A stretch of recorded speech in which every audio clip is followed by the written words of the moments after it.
Siempre me habían encantado los domingos. Desde que Javier era pequeño, era nuestro día especial, el único día en que todos se reunían en la que solía ser mi casa en la calle de los Tilos. El chalet de 2 plantas con las contraventanas azules había sido mi hogar durante 35 años, antes de decidir dejar que Javier y su familia se mudaran después del fallecimiento de Julián. Mantuve mi pequeño apartamento en Majadahonda, a solo 15 minutos, lo suficientemente cerca para ver crecer a mis nietos. El domingo pasado empezó como cualquier otro. Me desperté a las 6. Mis viejos hábitos se negaban a desaparecer, incluso jubilada. Pasé la mañana preparando la famosa tarta de manzana de Julián, la receta que había perfeccionado durante nuestros 42 años juntos.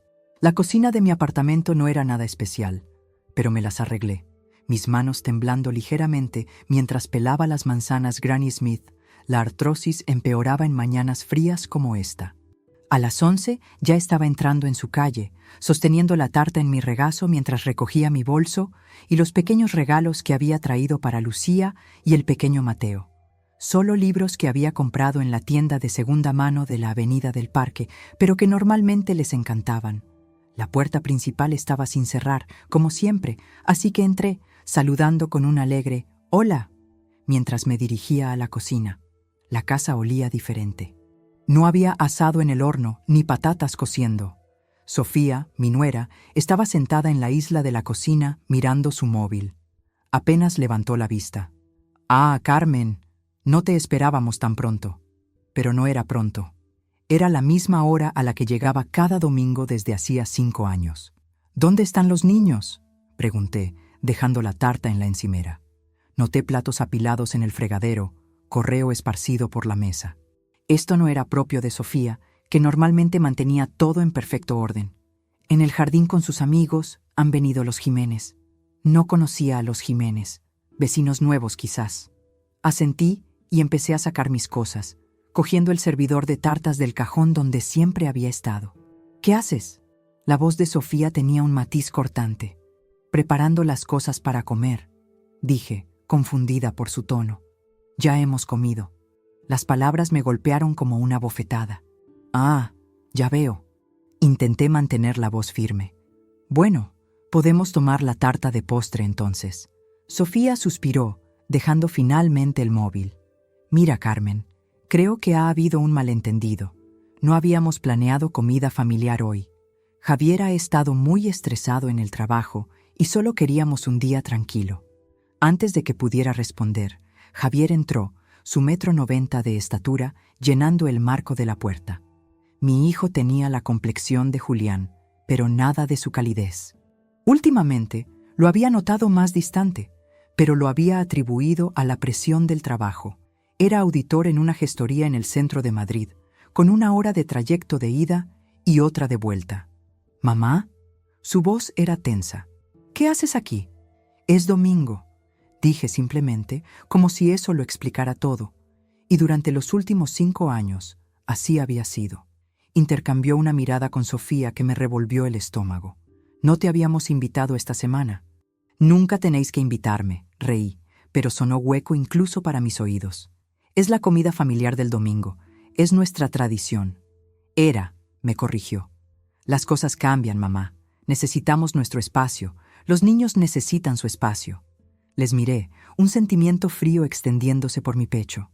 ¿He hecho algo mal? Javier se pasó una mano por su pelo cada vez más escaso, tan parecido al de su padre. «No se trata de que hayas hecho algo mal, se trata de límites. Sofía y yo hemos estado hablando, y creemos que es mejor que ya no vengas todos los domingos, quizás una vez al mes». Me quedé allí, mis manos aferradas al borde de la encimera. ¿Una vez al mes? Pero los niños necesitan desarrollar sus propias vidas sin que su abuela esté revoloteando todo el tiempo, interrumpió Sofía. Sus palabras eran secas, ensayadas. La risa de Lucía llegó desde el jardín, seguida del grito emocionado de Mateo. Le había enseñado a leer a Lucía sentada aquí mismo, en esta mesa de la cocina. Le había curado las rodillas a Mateo innumerables veces después de caídas en el jardín. «Yo no revoloteo», dije en voz baja. «Les quiero». Javier suspiró. «Mamá, Estás aquí todo el tiempo. Reorganizas nuestra cocina, criticas la comida de Sofía. No lo hago, protesté. Sí que lo haces, insistió Sofía. Siempre estás diciendo cómo lo habría hecho Julián. ¿Había dicho eso? Quizás sí. Julián había sido un cocinero maravilloso. Estaba a punto de disculparme cuando Javier golpeó de repente la encimera con la mano, haciéndome sobresaltar. ¿Sabes qué? Esto no funciona. Nada de esto funciona. Su voz se alzó, su cara enrojecida. Nos estás asfixiando, mamá. Llevas años haciéndolo. Sofía pareció alarmada. Javier, pero él ya estaba embalado, años de resentimiento no expresado brotando a borbotones. ¿Crees que porque nos dejas vivir en tu casa eres nuestra dueña? ¿Que puedes controlar todo lo que hacemos? No. Eres vieja, inútil y nadie te quiere aquí, escupió, su voz resonando en la cocina que una vez había llamado mía. Ni yo, ni Sofía, ni siquiera los niños. Eres solo una carga de la que todos somos demasiado educados para deshacernos. El silencio que siguió fue ensordecedor.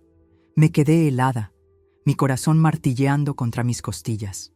A través de las puertas de cristal, pude ver que Lucía y Mateo habían dejado de jugar, sus caras pegadas a la ventana, con los ojos muy abiertos y confundidos. En ese momento, sentí cada uno de mis 73 años. El peso de ellos me oprimía los hombros, aplastando el aire de mis pulmones. Miré a mi hijo, el bebé al que había cuidado durante los cólicos, el niño que crié sola después de que el infarto se llevara a Julián demasiado pronto, el hombre por el que había sacrificado todo. Y vi a un extraño. Sin una palabra, cogí mi bolso, dejé la tarta, los libros y 5 años de tradiciones dominicales sobre la encimera. Caminé hacia la puerta principal, mis piernas de alguna manera llevándome hacia adelante cuando todo lo que quería era derrumbarme. «Mamá», llamó Javier, su voz ya suavizándose con arrepentimiento. «Mamá, espera». Pero no me volví. Salí, dejando la puerta abierta detrás de mí. El aire primaveral se sentía fresco contra mis mejillas ardientes. Caminé hacia mi coche, arranqué el motor y me alejé de la casa que una vez había sido mía en todos los sentidos importantes. No lloré. Todavía no. Las lágrimas vendrían después. Por ahora, solo había entumecimiento y el ritmo constante de mi corazón, que seguía latiendo a pesar de sentir que se había hecho añicos. No conduje lejos, solo hasta el Parque del Retiro, donde había llevado a Javier a pasear de niño. El aparcamiento estaba casi vacío en esta fresca tarde de marzo. Algunos paseadores de perros, un par de corredores desafiando el frío persistente del invierno. Me senté en mi viejo Toyota durante varios minutos, con las manos todavía aferradas al volante, antes de apagar finalmente el motor. Inútil. La palabra resonaba en mi cabeza como un metrónomo cruel. En eso me había convertido para mi propio hijo. Una carga, una sombra inoportuna. Salí del coche y empecé a caminar, sin un destino en mente, solo un pie delante del otro, por el sendero familiar que serpenteaba por el parque. El Manzanares corría a mi lado, su superficie ondulada por la brisa. ¿Cuántas veces Javier y yo habíamos dado de comer a los patos aquí? ¿Cuántos picnics de verano y paseos de invierno? Mi móvil vibró en mi bolsillo. Javier probablemente. O Sofía, llamando para suavizar las cosas con palabras ensayadas y vacías. Lo apagué sin mirar. Cualquier disculpa que pudieran ofrecer ahora sería demasiado escasa, demasiado hueca. «Buenos días, señora García». Levanté la vista y vi a Benito Torres paseando a su Golden Retriever, Max. Benito había sido el cartero de nuestro barrio hasta su jubilación el año pasado. Logré una sonrisa que se sintió como una mueca. «Buenas tardes, Benito». Él aminoró el paso, la preocupación cruzando su rostro curtido. «¿Todo bien?» «Sí», dije automáticamente, solo tomando un poco de aire fresco. Asintió, no muy convencido, pero demasiado educado para curiosear. «Bueno, cuídese. El tiempo se está poniendo frío otra vez». No me había dado cuenta, pero tenía razón. La temperatura estaba bajando mientras las nubes se acumulaban en lo alto. Me apreté más la chaqueta y continué caminando. Mi mente se desvió hacia el día en que Julián y yo habíamos comprado esa casa en la calle de los Tilos. verano del 78. Llevábamos casados solo 3 años, y yo estaba embarazada de 8 meses de Javier. La agente inmobiliaria, una mujer llamada Lola con el pelo teñido de rojo y joyas aparatosas, nos había enseñado 5 casas ese día. El chalet fue el último, y en el momento en que entramos, Julián me apretó la mano. «Es esta, Carmencita», susurró. «Aquí es donde pertenece nuestra familia». Nos habíamos ajustado el cinturón al máximo para pagarla. Julián aceptó turnos extra en la fábrica. Yo seguí trabajando en la biblioteca hasta que rompí aguas allí mismo, entre los libros de consulta. La señora Benítez, la bibliotecaria jefa, casi se desmaya, pero lo conseguimos. Pagamos la hipoteca en 20 años en lugar de 30. Julián estaba tan orgulloso el día que quemamos los papeles en nuestra pequeña hoguera del jardín. «Esta casa es tu seguridad, Carmencita», me había dicho. «Pase lo que pase, siempre tendrás un hogar». Luego vino el cáncer, rápido y despiadado. De páncreas. 6 meses desde el diagnóstico hasta el día en que estuve junto a su tumba en el cementerio de la Almudena, sosteniendo la mano de un Javier de 11 años. Mantuve la casa, mantuve mi trabajo, seguí adelante porque eso es lo que hacen las madres. Preparé almuerzos, ayudé con los deberes, le animé en los partidos de fútbol y trabajé turnos extra durante las vacaciones para permitirme los regalos de Navidad que Javier rodeaba en los catálogos. Cuando fue a la universidad, a la Complutense, el primer García en obtener un título, saqué una segunda hipoteca para ayudar con la matrícula. Cuando se casó con Sofía justo después de graduarse, les di mis ahorros para la entrada de su primera casa. Y cuando tuvieron a Lucía, hace 5 años, y a Mateo 2 años después, me jubilé anticipadamente para ayudar con el cuidado de los niños mientras ambos trabajaban. Hace 2 años, cuando se quejaron del tamaño de su casa y del coste de la guardería, les sugerí que se mudaran a la mía. «Es demasiado grande para mí sola», les había dicho, «y así no tendréis que pagar guardería. Estaré allí mismo». Me mudé al pequeño apartamento en Majadahonda, llevándome solo lo que cabía en las 2 habitaciones y el diminuto salón. Todo lo demás, muebles que Julián había construido, la vajilla que habíamos recibido como regalo de bodas, álbumes de fotos que documentaban décadas de nuestras vidas, se quedó en la casa para que Javier y su familia lo usaran o desecharan como consideraran oportuno. El sendero giraba hacia un pequeño estanque donde unos cuantos patos valientes chapoteaban a pesar del frío. Encontré un banco y me senté, de repente consciente de lo cansada que me sentía. No solo por el paseo, por todo. Décadas de dar y dar y dar, solo para que me dijeran que no era bienvenida, que no me querían, que era inútil. Un recuerdo afloró. Javier a los 7 años, llorando por un avión de modelismo que no se pegaba. «No sé hacer nada bien», había sollozado. Me senté a su lado, mostrándole cómo sujetar las piezas hasta que el pegamento se secara. «Paciencia», le había dicho. «A veces lo más importante es aguantar lo suficiente». ¿No había aguantado yo lo suficiente? ¿O había aguantado con demasiada fuerza? La primera gota de lluvia cayó en mi mano, sacándome de mis pensamientos. Otras siguieron rápidamente, repiqueteando en el sendero y salpicando la superficie del estanque. Debería haber traído un paraguas. Siempre llevaba uno en el coche, siempre preparada para la comodidad de los demás, pero no para la mía. Me levanté, mis rodillas protestando después de estar sentada en el frío. La lluvia caía ahora más rápido, empapando mi chaqueta. No corrí a buscar refugio. En cambio, levanté la cara, dejando que la lluvia se mezclara con las lágrimas que finalmente llegaron, calientes, por mis mejillas frías. Por primera vez en décadas, me permití sentir el peso de mi propio dolor, no solo por la humillación de hoy, sino por todo, por Julián, por los sueños que habíamos compartido, por los sacrificios hechos sin queja, por el amor que había dado tan libremente solo para que me lo tiraran a la cara. Cuando llegué a mi coche, estaba empapada y tiritando.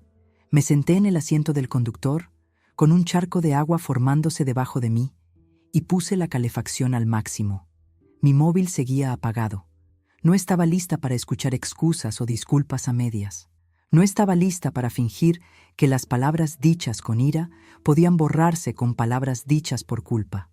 El camino a mi apartamento fue un borrón. Las calles de Majadahonda estaban tranquilas. La mayoría de la gente se había refugiado del chaparrón repentino. Aparqué en mi plaza asignada y subí las escaleras exteriores hasta el segundo piso, cada escalón requiriendo más esfuerzo del que debería.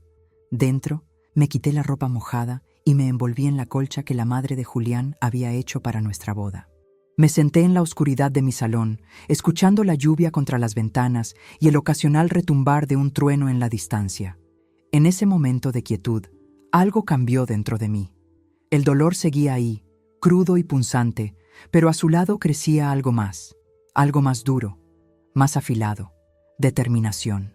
Durante la mayor parte de mi vida me había definido por lo que daba a los demás. Mi tiempo, mi energía, mi hogar, mi corazón. Había dado hasta que casi no quedaba nada, creyendo que el amor significaba sacrificio sin límites ni condiciones.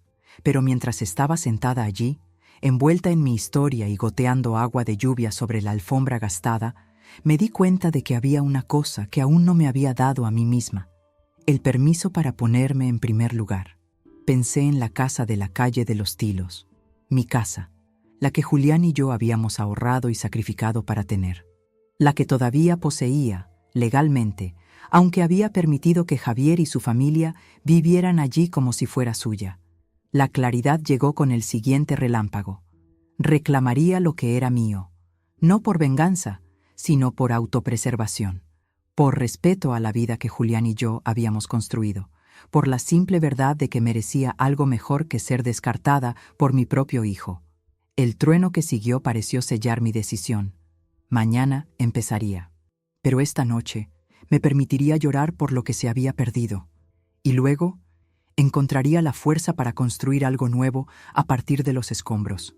Dormí mal esa noche, entrando y saliendo de sueños turbulentos en los que estaba perdida en mi propia casa, incapaz de encontrar la salida. Cuando finalmente llegó la mañana, preparé café y me senté en la pequeña mesa de mi cocina, viendo la primera luz filtrarse por las cortinas. Mi móvil, que finalmente había vuelto a encender, mostraba 6 llamadas perdidas de Javier, 3 de Sofía y varios mensajes de texto que no me molesté en leer. En su lugar, saqué la pequeña caja de seguridad que guardaba en mi armario. Julián había sido meticuloso con nuestro papeleo, un hábito que yo había mantenido después de su muerte. Dentro estaba nuestro certificado de matrimonio, su certificado de defunción, pólizas de seguro y, lo más importante, la escritura de la casa de la calle de los Tilos. Extendí los documentos sobre la mesa, leyéndolos cuidadosamente. Sí, allí estaba, en blanco y negro, Carmen García Pérez, única propietaria. Cuando Javier y su familia se mudaron, nunca había transferido formalmente la propiedad. Lo habíamos discutido, vagamente, como algo que haríamos más adelante. Ese más adelante nunca llegó, y ahora estaba agradecida por esa negligencia. Con dedos temblorosos, cogí el teléfono. No para devolver la llamada a Javier, sino para marcar un número que no había usado en años. Bernal y Asociados, ¿en qué puedo ayudarle? La voz de la recepcionista era nítida, profesional. Quisiera hablar con Ricardo Bernal, por favor. Soy Carmen García. Una pausa. Un momento, señora García. Ricardo había gestionado el testamento de Julián y el proceso de sucesión después de su muerte.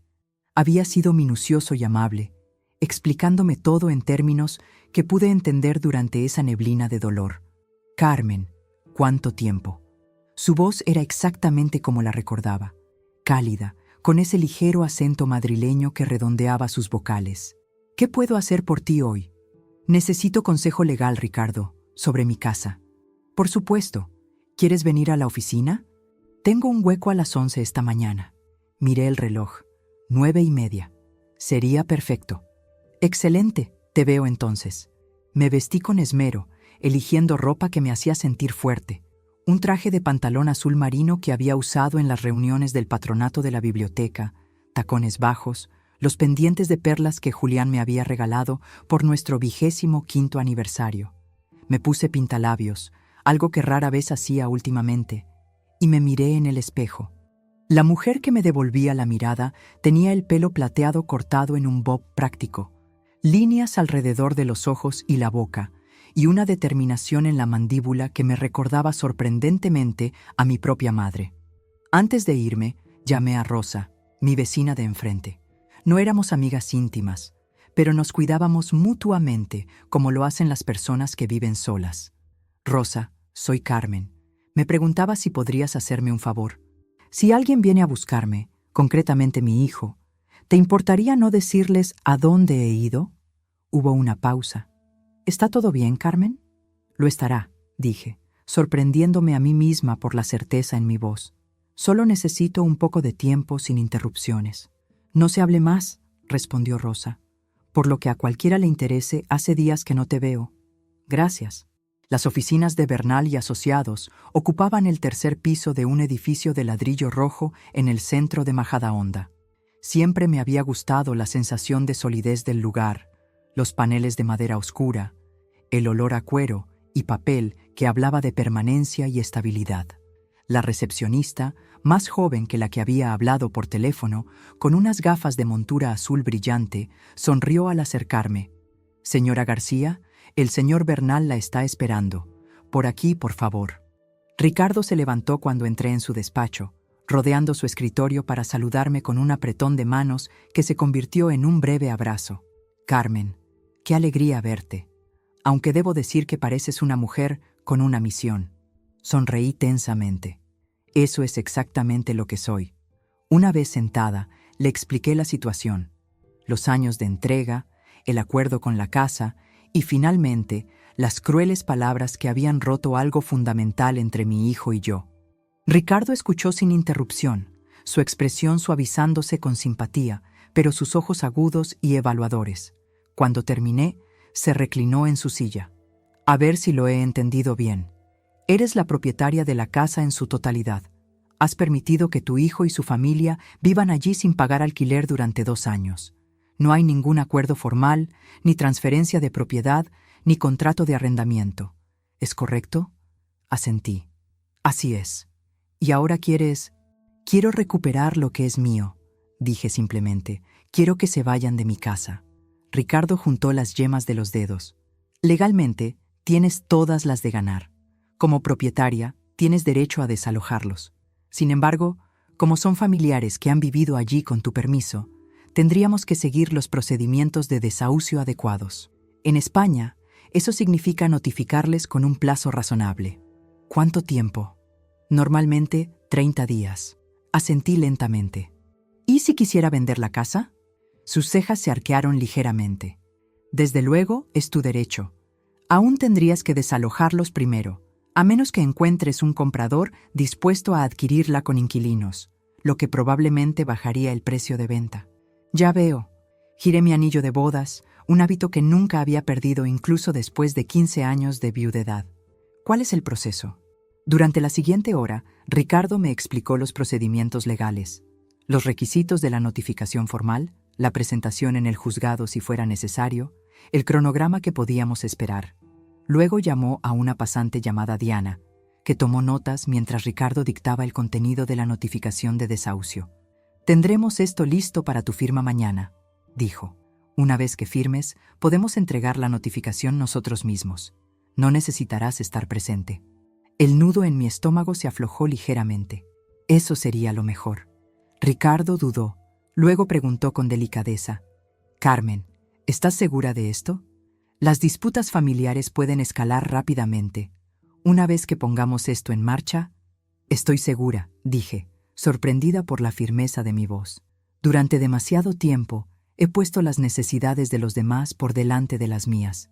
He dado y dado hasta que casi no me queda nada. Es hora de que reclame algo para mí». Él asintió, con respeto en sus ojos. «En ese caso, hay algo más que deberíamos discutir. Tu testamento».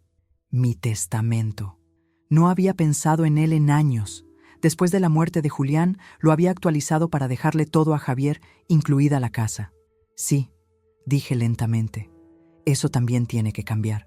Cuando salí del despacho de Ricardo, la mañana había dado paso a la tarde. Caminé hasta una pequeña cafetería en la calle principal, de repente consciente de que no había comido nada en todo el día. Pedí sopa y un sándwich, y me senté junto a la ventana desde donde podía ver pasar a la gente. Madres con carritos de bebé, ejecutivos en su hora de almuerzo, parejas de ancianos paseando del brazo. Pensé en cómo siempre había imaginado envejecer con Julián, convirtiéndonos en una de esas parejas que se mueven en suave sincronía después de décadas juntos. En cambio, había pasado 15 años sola, vertiendo lo que quedaba de mi corazón en un hijo que me veía como una simple carga. Mi móvil vibró. Otra llamada de Javier. Esta vez respondí. «¿Mamá?» Su voz era una mezcla de alivio e irritación. «¿Dónde has estado? Llevo todo el día llamando». «Tenía cosas que hacer», dije con calma. «Mira, sobre lo de ayer, estaba estresado. No quise decir lo que dije. Ya sabes cómo me pongo cuando el trabajo es un caos». La excusa era tan familiar, tan predecible. Javier siempre había tenido razones para sus arrebatos. Estaba cansado, estresado, pasando por una mala racha. Y yo siempre las había aceptado, siempre había perdonado, siempre había entendido. «Lo decías en serio», dije en voz baja. «Quizás no todo, pero lo suficiente». «Mamá, necesito algo de tiempo, Javier. Te llamaré cuando esté lista para hablar». Terminé la llamada antes de que pudiera responder. Se sentía extraño, poner mis propias necesidades primero. Extraño, pero necesario. De vuelta en mi apartamento comencé a ordenar mis pertenencias. Si iba a vender la casa, y cada vez estaba más segura de que era la decisión correcta, necesitaba decidir qué quería conservar de ella. Gran parte de mi vida, de la vida de Julián y la mía juntos, permanecía allí. Álbumes de fotos, su colección de discos de vinilo, el reloj de pie que su padre había restaurado. Hice una lista, metódica y detallada. Eran más que posesiones. Eran anclas a mi pasado, recordatorios físicos de una vida vivida con amor. No los dejaría atrás. Al caer la tarde, hice otra llamada, esta vez a Clara Ibáñez, una agente inmobiliaria que había conocido a través de eventos benéficos de la biblioteca años atrás. Si alguien podía vender mi casa rápidamente y a buen precio, sería Clara. «Carmen, qué agradable sorpresa», me saludó. «¿Cómo estás?» «Estoy bien, Clara. Te llamo porque estoy considerando vender mi casa en la calle de los Tilos». «¿El chalet? Pero pensé que tu hijo vivía allí». «Así es por ahora». Mantuve la voz firme. «Pero las circunstancias han cambiado. Me gustaría que vinieras a tasar la propiedad cuando estés disponible». Hubo una breve pausa. Clara era demasiado profesional para curiosear, pero su curiosidad era palpable. «¿Podría pasar mañana por la tarde sobre las 3? ¿Te vendría bien?» «Sería perfecto. Nos vemos allí». No le dije que para entonces Javier y su familia habrían recibido la notificación de desahucio. No le dije que podría no ser bienvenida en lo que legalmente era mi propia casa. Algunas cosas era mejor no decirlas. Después de colgar, me senté en la creciente oscuridad pensando en lo que vendría después. ¿A dónde iría una vez que se vendiera la casa? ¿Qué haría con el dinero que quedara después de haber arreglado mis asuntos? Por primera vez en décadas, el futuro era enteramente mío para moldearlo. El pensamiento era a la vez aterrador y estimulante. Tenía 73 años y estaba empezando de nuevo. Pero mientras estaba sentada allí, viendo aparecer las primeras estrellas en el cielo nocturno, sentí que una extraña sensación de paz se apoderaba de mí. Mañana traería confrontación, ira, quizás incluso odio del hijo al que le había dado todo. Pero también traería el primer paso hacia la recuperación de mi dignidad, mi independencia y mi vida. Estaba lista. La mañana siguiente trajo un día nítido y despejado, típico de la primavera madrileña, de esos que normalmente me habrían levantado el ánimo.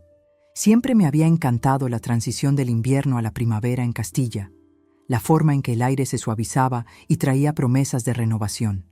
Pasé las primeras horas organizando mis finanzas.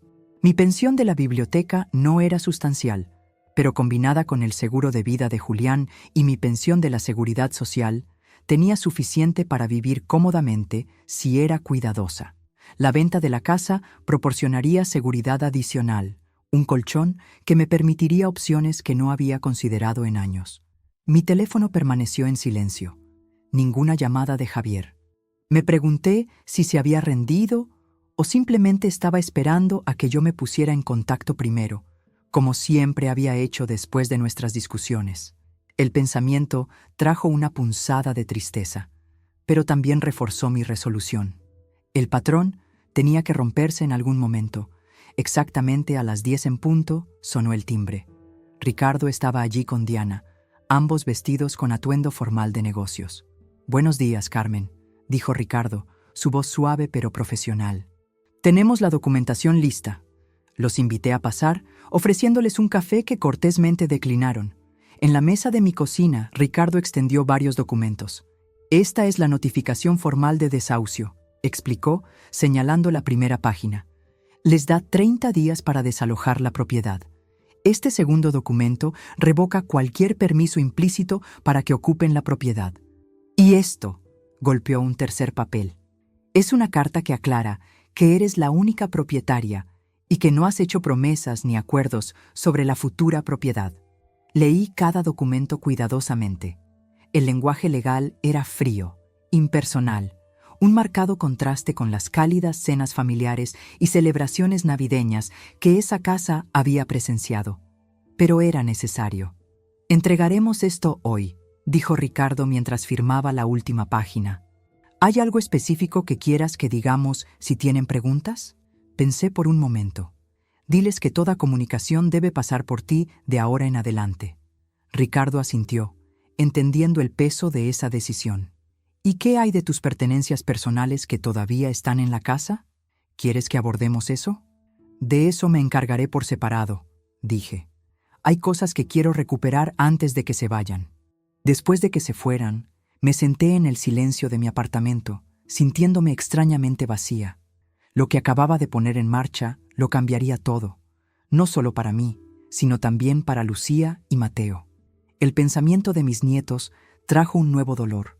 Eran inocentes en todo esto, pero soportarían las consecuencias de los conflictos de adultos, como siempre lo hacen los niños. Cogí mi teléfono y busqué sus últimas fotos. Mateo con su equipación de fútbol, Lucía en su recital de baile. ¿Entenderían algún día por qué su abuela había desaparecido de sus vidas? ¿Me perdonarían por la agitación que estaba a punto de causar? Estas preguntas no tenían respuesta, al menos no todavía. Dejé el teléfono y centré mi atención en asuntos prácticos. Tenía una cita con Clara en la casa a las 3. Antes de eso, necesitaba visitarla sola, despedirme del lugar que había sido el centro de mi vida durante tanto tiempo. Conduje hasta la calle de los Tilos justo después del mediodía, aparcando a una manzana de distancia donde mi coche no sería reconocido de inmediato. El barrio estaba tranquilo, la mayoría de la gente en el trabajo o en el colegio.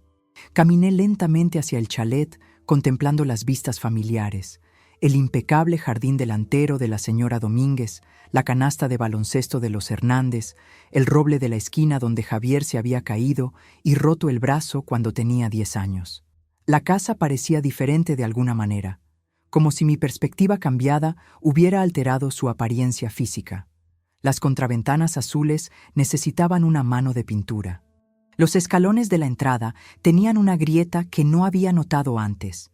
Los parterres que una vez había cuidado con tanto esmero estaban cubiertos de malas hierbas, con los bulbos de primavera luchando por abrirse paso a través del abandono. Usé mi llave para entrar por la puerta lateral, medio esperando que sonara una alarma, pero solo hubo silencio. La cocina estaba vacía, los platos del desayuno todavía en el fregadero. La mochila de un niño yacía en una silla, con los deberes desparramándose.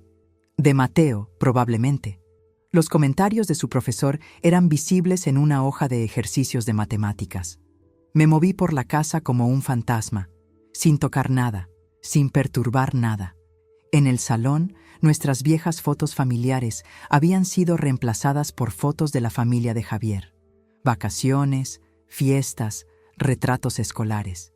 La presencia de Julián había sido borrada, al igual que la mía. Arriba, me detuve fuera de lo que había sido nuestro dormitorio.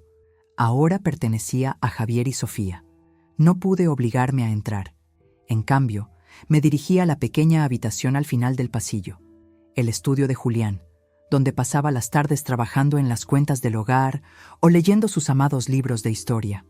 Para mi sorpresa, permanecía en gran parte sin cambios, convertido en una habitación de invitados, pero aún conteniendo su escritorio, sus estanterías. Quizás Javier no había sido capaz de desprenderse de estas conexiones con su padre. Entré, pasando los dedos por los lomos de los libros de Julián.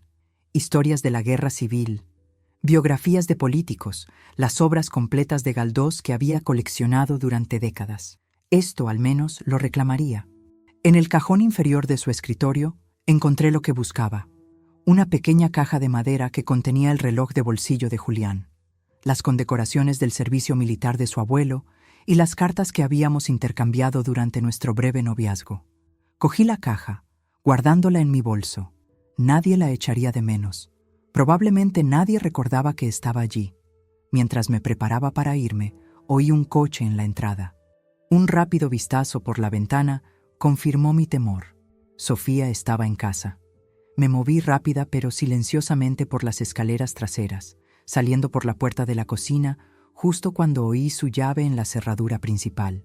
De vuelta en mi coche, con el corazón acelerado, me senté durante varios minutos reuniendo valor. Era la 1:30. Ricardo y Diana entregarían los papeles pronto. Debería irme, evitar la confrontación. Pero algo me retuvo allí, observando la casa desde la distancia. A las 2 en punto, vi llegar el coche de Ricardo. Él y Diana se acercaron a la puerta principal, maletines en mano, la viva imagen del desapego profesional. Sofía respondió, su expresión cambiando de una pregunta educada a la confusión. Hablaron brevemente. Luego Sofía retrocedió, permitiéndoles entrar. Arranqué el coche y me fui. Pasara lo que pasara a continuación, no necesitaba presenciarlo. Los papeles hablarían por sí mismos. En lugar de ir a casa, conduje hasta un parque junto a un lago, encontrando un lugar tranquilo con vistas al agua. Necesitaba centrarme antes de encontrarme con Clara a las 3. La reunión sería breve, profesional. Le enseñaría la casa, discutiríamos el valor de mercado y la estrategia de venta, y luego me iría antes de que Javier volviera del trabajo. A las 3:10 aparqué de nuevo en la calle de los Tilos, esta vez directamente frente a la casa. Que me vieran, que supieran que no me escondía. Clara ya estaba allí, su sedán rojo distintivo con el logo de Inmobiliaria Ibáñez en el lateral. Me saludó con la mano mientras me acercaba, con una sonrisa profesional en su lugar. Carmen, encantada de verte. La casa parece encantadora desde fuera. Gracias, Clara. ¿Entramos? Sofía abrió la puerta antes de que pudiéramos llamar. Tenía los ojos enrojecidos e hinchados, el rostro pálido de conmoción e ira. Hay que tener valor, dijo, su voz baja y tensa. Traer a una agente inmobiliaria aquí, precisamente hoy. Clara nos miró, la confusión evidente en su expresión. Esta es mi casa, Sofía, dije con calma. Estoy considerando mis opciones. Javier está de camino a casa, advirtió Sofía. Está furioso. Estoy segura de que lo está. Pero Clara y yo tenemos una cita, y te agradecería que pudiéramos proceder. Por un momento pensé que Sofía se negaría. Luego, sin decir palabra, se hizo a un lado. El recorrido fue tenso, Clara manteniendo su comportamiento profesional a pesar de la evidente tensión. Hizo preguntas apropiadas sobre los metros cuadrados, las reformas, la edad del tejado y el sistema de calefacción. Respondí mecánicamente, evitando la mirada furiosa de Sofía mientras nos seguía de habitación en habitación. Estábamos en el jardín trasero, discutiendo el atractivo potencial de los tilos maduros, cuando el coche de Javier entró chirriando en la entrada. Me preparé para la confrontación que había estado temiendo y anticipando a la vez. Se abalanzó hacia nosotros, con los papeles legales en la mano. ¿Qué demonios es esto?, exigió, agitando la notificación de desahucio. ¿30 días? ¿Vas a echar a tu propia familia a la calle? Clara se apartó discretamente, dándonos privacidad mientras fingía examinar el cobertizo del jardín. Estoy reclamando lo que es mío, dije, mi voz más firme de lo que me sentía. Dejaste muy claro que no soy bienvenida en tu vida. que así sea. Pero esta casa, la casa por la que tu padre y yo trabajamos toda nuestra vida, es mía para decidir sobre ella. No puedes hacer esto, farfulló. Los niños tienen colegio. Tenemos trabajo. No podemos simplemente coger y mudarnos en un mes. Bien que os las arreglasteis para mudaros rápidamente cuando os beneficiaba, señalé. Estoy segura de que os las arreglaréis de nuevo. Su rostro enrojeció de ira. Esto es por lo del domingo, ¿verdad? ¿Una discusión y nos castigas así? Eso es mezquino, mamá. Esa no eres tú. Tienes razón, asentí. Esa no era yo, pero quizás es quien necesito ser ahora. Sofía se unió a nosotros, colocando una mano restrictiva en el brazo de Javier. Podemos arreglar esto, dijo, en tono conciliador. Somos familia. Familia, repetí, la palabra amarga en mi lengua. La familia no se llama inútil. La familia no hace que alguien se sienta unwelcome en su propia casa. Me volví hacia Clara. Creo que hemos visto suficiente por hoy. ¿Podríamos continuar esta conversación en tu oficina mañana? Clara asintió, claramente aliviada de escapar de la tensión. Por supuesto. ¿Digamos a las 10? Perfecto. Mientras caminaba hacia mi coche, Javier me llamó. Mamá, no puedes irte así, tenemos que hablar. Me detuve, girándome para enfrentar a mi hijo una última vez. Habla con Ricardo Bernal. Él se encarga de todo a partir de ahora. El viaje a casa fue un borrón. La adrenalina y la emoción hacían que mis manos temblaran en el volante. Lo había hecho. Después de décadas de poner a los demás primero, finalmente me había mantenido firme. La sensación era extraña, incómoda, pero también extrañamente liberadora. De vuelta en mi apartamento, cerré la puerta con llave y corrí las cortinas. No quería visitas, no quería llamadas. Necesitaba espacio para procesar el cambio sísmico que acababa de iniciar en mi vida. Mañana traería más decisiones, más cambios. Pero por esta noche me permití simplemente respirar en la tranquila secuela de reclamar mi poder. La semana siguiente pasó en un torbellino de actividad. Me reuní con Clara para poner la casa a la venta, firmé papeles con Ricardo para actualizar mi testamento y comencé el proceso de cerrar cuentas y organizar mis asuntos. Durante todo el proceso, las llamadas de Javier continuaron. Primero airadas, luego suplicantes y finalmente negociadoras. Escuché sus mensajes de voz, pero no los devolví. Cada mensaje revelaba más sobre su carácter de lo que probablemente él se daba cuenta. Mamá, no puedes hablar en serio sobre esto. Piensa en lo que le estás haciendo a tus nietos. Podemos llegar a un acuerdo. Quizás podemos pagar un alquiler. Solo sé razonable. He hablado con un abogado. Dice que podríamos tener derechos como inquilinos. ¿De verdad quieres arrastrar esto por los tribunales? Ese último me hizo reír. Un sonido hueco en mi apartamento vacío. Javier siempre había sido listo, pero nunca había tenido la atención al detalle de Julián. Cualquier abogado decente le diría que no tenía base legal alguna. No había contrato de arrendamiento, ni acuerdo de alquiler, ni siquiera un registro de pagos de suministros a su nombre. La casa era mía, libre de cargas. Al octavo día después de que se entregara la notificación de desahucio, sonó mi timbre. Miré por la mirilla, medio esperando ver a Javier. En cambio, era Sofía, con un aspecto inusualmente humilde. Dudé, y luego abrí la puerta. «Carmen», dijo, su voz suave. «¿Puedo pasar? Por favor». Me hice a un lado, dejándola entrar en mi pequeño salón. Se sentó en el borde del sofá, agarrando su bolso como un escudo. «Javier no sabe que estoy aquí», dijo después de un silencio incómodo. «Todavía está demasiado enfadado». «¿Y tú no?», pregunté, sentándome en la silla de enfrente. Ella suspiró. «Soy muchas cosas. Enfadada, sí. Asustada, definitivamente. Confundida, dolida». Me miró directamente a los ojos, pero también estoy tratando de entender. Eso me sorprendió. En nuestros años de conocernos, Sofía siempre había sido agradable pero distante, manteniendo un cuidadoso límite entre nosotras. «¿Qué hay que entender?», pregunté. «Creo que la situación está bastante clara». «¿Lo está?», se inclinó hacia adelante. «Porque desde mi punto de vista, mi suegra pasó de ser una abuela cariñosa a una casera despiadada de la noche a la mañana. Eso no tiene sentido para mí, Carmen. Algo más está pasando». Estudié su rostro, buscando manipulación o engaño. Solo encontré genuina confusión y preocupación. Lo que Javier me dijo, comencé lentamente, no salió de la nada, Sofía. Fue la culminación de años de sentirme secundaria, tolerada, útil solo por lo que podía proporcionar. Cuidado de niños, una casa, apoyo financiero. Eso no es verdad, protestó. ¿No lo es? ¿Cuándo fue la última vez que alguno de vosotros me preguntó cómo estaba? Preguntó de verdad, no solo como una cortesía social antes de pasar a lo que necesitabais de mí. Abrió la boca, luego la cerró de nuevo, incapaz de recordar tal instancia. ¿Ves?, dije suavemente. Me he vuelto invisible.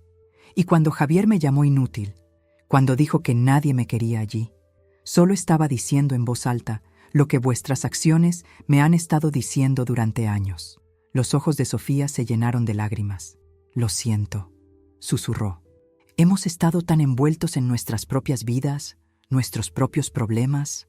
Lo entiendo, dije, sorprendida de sentir que lo decía en serio. Estáis construyendo vuestras carreras, criando a vuestros hijos. Es natural centrarse en uno mismo, pero en algún momento del camino, ambos olvidasteis que yo también soy una persona, no solo un recurso para ser utilizado. Ella asintió, secándose los ojos. ¿Así que esto es un castigo? No, dije con firmeza. Esto es autopreservación. Soy yo reconociendo que merezco algo mejor, incluso si eso significa empezar de nuevo a los 73. ¿Empezar de nuevo? Levantó la cabeza de golpe. ¿Qué quieres decir? No había tenido la intención de revelar tanto, pero ahora que estaba dicho, no veía razón para ocultar mis planes. Voy a vender la casa, y una vez que se venda, me iré de Madrid. ¿Irme? Su voz se alzó con incredulidad. ¿A dónde? Aún no lo he decidido. En verdad, había estado investigando comunidades de jubilados en la Costa del Sol y en las Canarias, atraída por el calor y el nuevo comienzo que representaban. A algún lugar nuevo, algún lugar que no guarde tantos recuerdos. Sofía se recostó, el impacto total de mis palabras asentándose sobre ella. Los niños estarán desolados, te adoran. Lo sé. Esa era la parte más difícil de todo esto, alejarme de Lucía y Mateo. Pero son pequeños, se adaptarán. ¿Y cuando sean mayores? ¿Cuando pregunten por qué su abuela desapareció de sus vidas? ¿Qué les diremos? Era una pregunta justa, una con la que yo misma había estado lidiando. Decidles la verdad, dije después de un momento, que a veces, incluso las personas que se quieren mucho, necesitan espacio la una de la otra, que su abuela necesitaba encontrarse a sí misma de nuevo. Sofía estuvo callada durante mucho tiempo. Luego metió la mano en su bolso y sacó un pequeño sobre. Esto te lo ha hecho Lucía. Ha estado preguntando cuándo vuelves para la comida del domingo. Tomé el sobre, mis dedos temblando ligeramente. Dentro había un dibujo a lápiz de cera de una figura de palo con el pelo gris de pie junto a dos figuras más pequeñas. Para la abuela, decía la letra infantil. Te echo de menos. Con amor, Lucía. El nudo en mi garganta me dificultaba hablar. Gracias por traerlo. Sofía se levantó, recogiendo su bolso. ¿Al menos pensarás en visitarlos antes de irte? Sea lo que sea que haya entre tú y Javier, los niños no deberían tener que perder a su abuela por eso. Asentí, sin confiar en mi voz para hablar. Y por si sirve de algo, añadió, deteniéndose en la puerta. Lo siento, por todo. Después de que se fue, me senté sosteniendo el dibujo de Lucía, trazando las líneas temblorosas con la punta de mi dedo. Este era el coste de recuperarme a mí misma, el daño colateral a corazones inocentes. ¿Valía la pena? Todavía creía que sí, pero la certeza ahora tenía aristas, afiladas por el dolor. Al día siguiente, me reuní con una empresa de mudanzas para discutir el envío de los artículos que quería conservar de la casa.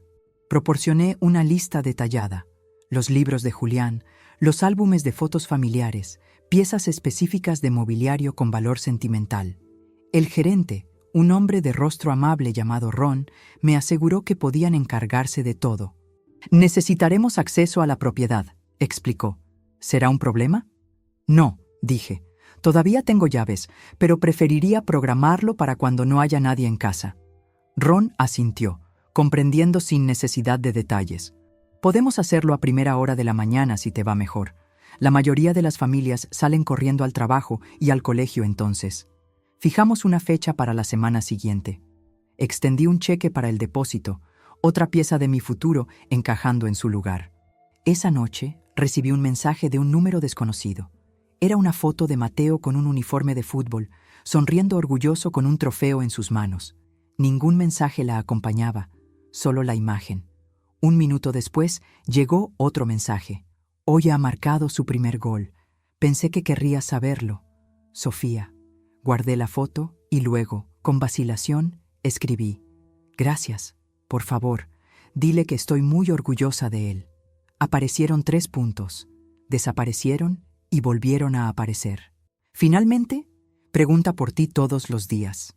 No supe cómo responder a eso, así que no lo hice. En cambio, me senté en mi balcón viendo la puesta de sol, pensando en las muchas formas en que el amor y el dolor podían entrelazarse. 2 semanas después de que se notificara el desahucio, Clara llamó con noticias. Tenemos una oferta, dijo, con emoción en su voz. Es una pareja joven, primeros compradores. Les encanta el carácter de la casa y tienen la financiación preaprobada. Eso ha sido rápido, dije sorprendida. El mercado está muy activo ahora mismo, especialmente para casas con encanto en buenos barrios, y tu precio era competitivo. Hizo una pausa. Sin embargo, hay una cosa. Quieren cerrar la venta rápidamente, en 30 días. ¿Te vendría bien? Pensé en los plazos. La notificación de desahucio daba a Javier y su familia 30 días, lo que significaba que tendrían que estar fuera para cuando se cerrara la venta. Sí, dije. Me viene bien. Excelente. Prepararé la documentación y te la haré llegar mañana. Otra pieza encajando. Pronto, la casa de la calle de los Tilos, el hogar que había albergado tantos recuerdos, tanto alegres como dolorosos, pertenecería a extraños. El pensamiento trajo una inesperada punzada de melancolía. Esa noche no pude dormir. Me senté en la mesa de mi cocina con una taza de té, mirando anuncios inmobiliarios en la costa de Málaga. Las calas rocosas parecían de otro mundo, nada que ver con el familiar paisaje castellano que había conocido toda mi vida. Quizás eso era lo que necesitaba, un lugar tan diferente que no pudiera evocar recuerdos a cada paso. Mi teléfono vibró con un mensaje. Sofía de nuevo. Javier se reúne mañana con su abogado. Está hablando de impugnar el desahucio. Pensé que deberías saberlo. Suspiré, sintiéndome de repente agotada. No funcionará, respondí. Dile que no malgaste su dinero. Lo he intentado. No está pensando con claridad ahora mismo. Podía imaginarlo. Javier siempre había sido terco, un rasgo que había heredado tanto de Julián como de mí. Una vez que se le metía algo en la cabeza, era casi imposible disuadirlo. Gracias por el aviso, respondí.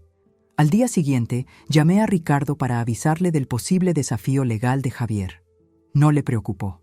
«Que lo intente», dijo Ricardo. «La ley es clara. La casa es tuya y no tienen ningún derecho legal a permanecer allí sin tu consentimiento. Solo quiero que esto se resuelva sin más dramas», dije. «Lo entiendo, pero a veces, Carmen, la gente necesita enfrentarse a las consecuencias antes de poder aceptar la realidad». Tenía razón, por supuesto. Javier rara vez se había enfrentado a las consecuencias de sus actos, especialmente en lo que a mí respectaba. Siempre había sido el amortiguador, la que suavizaba las cosas, ponía excusas, encontraba soluciones. No esta vez. 3 días después, recibí una carta formal del abogado de Javier. Esbozaba varias teorías legales sobre derechos de inquilinato implícitos y obligaciones familiares. Ricardo la leyó y se rió entre dientes. «Principiantes», dijo, «están dando palos de ciego». Redactó una respuesta firme pero comedida, exponiendo los hechos legales y recordándoles que presentar reclamaciones infundadas podría resultar en que se les impusieran las costas judiciales. La firmé, sintiendo que estaba cerrando otra puerta entre mi hijo y yo. 25 días después de que se notificara el desahucio, pasé en coche por la casa de la calle de los Tilos y vi un camión de mudanzas en la entrada. Sofía estaba dirigiendo a los mozos que cargaban cajas. No había ni rastro de Javier ni de los niños. No me detuve. No estaba lista para otra confrontación, y de todos modos no quedaba nada que decir. La visión de ellos empacando, preparándose para dejar la casa que había sido el centro de nuestra familia durante tanto tiempo, trajo una complicada mezcla de emociones. Satisfacción porque mi plan estaba funcionando, tristeza por lo que se había perdido, ansiedad por el futuro. El día 29, un día antes del plazo de desahucio, Ricardo llamó. «Están fuera», dijo. «He hecho cambiar las cerraduras como pediste. La casa está asegurada». «¿Todos?», pregunté. «Sí, al parecer han alquilado un adosado en La Moraleja. El administrador de la finca confirmó que se mudaron ayer». La Moraleja. Una zona cara, pero con excelentes colegios. Al menos los niños no verían sus rutinas diarias demasiado alteradas. «Gracias, Ricardo. El cierre de la venta sigue siendo mañana, a las 9 en mi despacho. Después de eso, la casa pertenecerá oficialmente a los Ferrer». Los Ferrer, la joven pareja que comenzaba su vida en el hogar donde la mía había florecido y se había fracturado. Esperaba que la llenaran de más alegría que de tristeza. «Allí estaré», prometí. Esa noche, dormí sin sueños por primera vez en semanas. El peso de la incertidumbre se había levantado, reemplazado por la claridad de la acción y la consecuencia. Javier había tomado su decisión, y yo había tomado la mía. Lo que viniera después, lo enfrentaríamos por separado, no como la unidad que una vez habíamos sido. Por la mañana, me vestí cuidadosamente con un traje azul pálido que había comprado específicamente para esta ocasión. Me peiné, me maquillé sutilmente y me puse el collar de perlas que había sido de mi madre. Hoy no solo marcaba el final de mi propiedad de la casa en la calle de los Tilos, sino el comienzo del próximo capítulo de mi vida. Quería enfrentarlo con dignidad. La Costa del Sol me recibió con una puesta de sol que pintaba el cielo de colores que nunca había visto en Castilla. Naranjas y púrpuras intensos que hacían que las rocas brillaran como si estuvieran iluminadas desde dentro. Me quedé en el balcón de mi casita alquilada, respirando un aire que olía a salvia y enebro del desierto, y sentí que algo dentro de mí se desplegaba como una flor buscando la luz. Habían pasado 3 meses desde que firmé los papeles de venta de la casa en la calle de los Tilos. 3 meses desde que empaqué mis posesiones restantes en un contenedor de mudanzas con destino a la costa. 3 meses desde que dejé Madrid y a todos los que conocía atrás. La casa de la costa no se parecía en nada a la antigua. Una pequeña casa de estilo andaluz, con sus esquinas redondeadas y frescos suelos de baldosa. Tenía un jardín de suculentas y plantas mediterráneas que requerían poco cuidado, un patio cubierto donde tomaba mi café matutino y ventanas que enmarcaban vistas al mar y a la sierra. La había comprado al contado. Los ingresos de la venta de mi casa en Madrid cubrían con creces el coste de este nuevo comienzo. Mis muebles se veían extraños aquí. Las pesadas piezas de roble que Julián había fabricado parecían fuera de lugar en medio de la estética mediterránea. Pero los conservé de todos modos, estos puntos de contacto con mi vida anterior. Algunas conexiones valía la pena preservarlas. Me estaba adaptando al ritmo de la vida costera. Mañanas tempranas antes de que el calor apretara, tardes tranquilas en el interior, atardeceres viendo cómo la luz cambiaba sobre el mar. Mis vecinos eran en su mayoría jubilados como yo, muchos de ellos trasplantados de climas más fríos en busca de sol y un nuevo comienzo. Eran amables pero no intrusivos, invitándome a clubes de lectura y eventos comunitarios sin presión para asistir. Lola, mi vecina, me trajo salmorejo casero mi primera semana. «Bienvenida al vecindario», había dicho, su pelo plateado corto, su sonrisa genuina. «Aquí no nos andamos con ceremonias». Me gustó eso. La libertad de las expectativas, de la historia, del peso de ser demasiado conocida. Mi teléfono sonaba rara vez ahora. Había cambiado mi número, dándoselo solo a Ricardo y a algunas viejas amigas de la biblioteca. Ricardo me mantenía al día sobre asuntos legales necesarios, pero por lo demás, mi conexión con Madrid se había cortado limpiamente. Casi. Los dibujos de Lucía seguían llegando, enviados a la oficina de Ricardo y reenviados a mí. Sofía debía de haber encontrado una manera de enviarlos sin que Javier lo supiera. Cada uno llegaba sin nota, solo la colorida obra de arte de una niña que todavía recordaba a su abuela. Los guardaba en una carpeta, preciosos recordatorios de lo que había dejado atrás. El equipo de fútbol de Mateo llegó a las finales regionales. Lo supe no porque nadie me lo dijera, sino porque todavía consultaba el periódico local de Majadahonda en línea cada pocos días. Su nombre se mencionaba en un pequeño artículo sobre el equipo. Lo imprimí y lo añadí a mi carpeta. Algunos días, el silencio de mi nueva vida era pacífico. Otros días, resonaba con ausencias. En esos días más difíciles, conducía hasta el pueblo, curioseando en galerías o sentándome en cafés donde el murmullo de la conversación aliviaba la soledad. Me apunté a una clase de acuarela en el centro de mayores, sorprendiéndome a mí misma con una aptitud para capturar los dramáticos paisajes a mi alrededor. Hice voluntariado en la biblioteca local, colocando libros y leyendo a los niños durante la hora del cuento. Lentamente estaba construyendo una vida, diferente, más pequeña quizás, pero mía de una manera que la antigua había dejado de ser. 6 meses después de mi llegada, recibí un sobre grueso de Ricardo. Dentro había un documento legal y una breve nota. Pensé que deberías ver esto. Llama si quieres que hablemos. Ricardo. El documento era una solicitud de régimen de visitas para los abuelos, presentada por Javier en un juzgado de familia de Madrid.